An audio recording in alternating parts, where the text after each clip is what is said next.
बिस्मिल्लाहिर्रहमानिर्रहीम। अस्सलाम वालेकुम। Welcome to my YouTube channel. आज जो हम डिस्कस करेंगे वो है एटॉमिक रेडियस।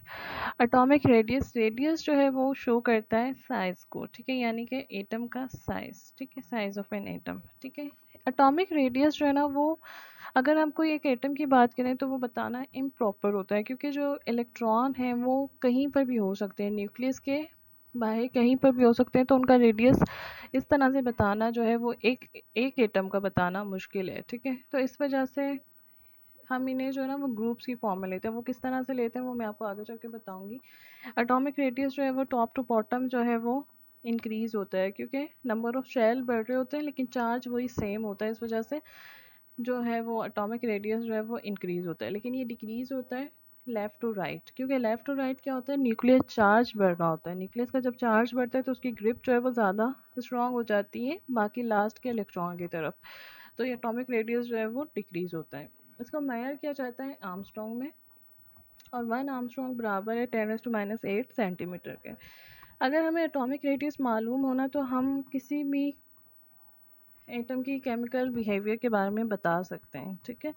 अगर से सपोज़ हम एटम का रेडियस जो है वो एक सिंगल एटम का नहीं बता सकते, इसके लिए जो है हमें जो है वो एटम जो है वो मॉलिक्यूल के फॉर्म में चाहिए होता है। अगर हम दो होमो न्यूक्लियर डायटोमिक मॉलिक्यूल लेते हैं, होमो न्यूक्लियर मतलब जिनका न्यूक्लियस एक जैसा हो, यानी कि दोनों एक जैसे एलिमेंट्स लेते हैं, दोनों एक जैसे एटम, जैसे hydrogen hydrogen, oxygen oxygen, chlorine chlorine.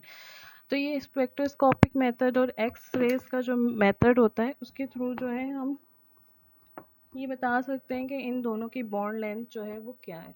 जैसे कि हमें यहाँ कार्बन की बॉन्ड लेंथ पता लग रही है कि दो कार्बन है, तो उनकी बॉन्ड लेंथ जो है वो है 1.54 आर्मस्ट्रॉन्ग।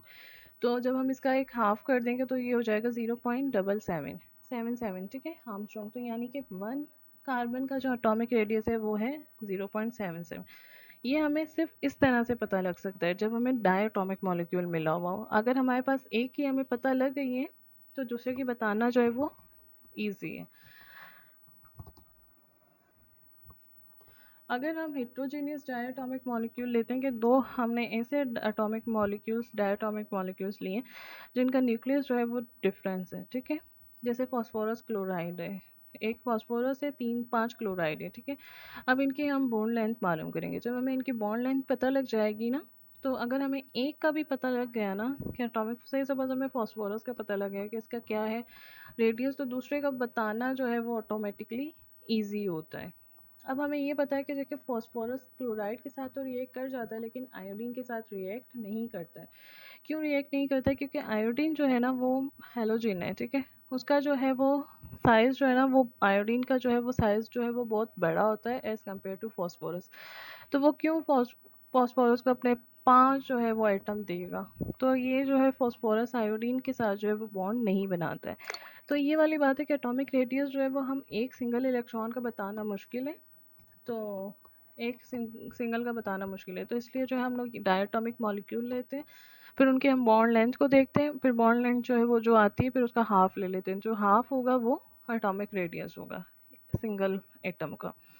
ये था एटॉमिक रेडियस। होप सो आपको सारी चीज़ें अच्छे से समझ आ रही होंगी। समझ आए तो प्लीज़ चैनल को लाइक करें, सब्सक्राइब करें और शेयर करना ना भूलें।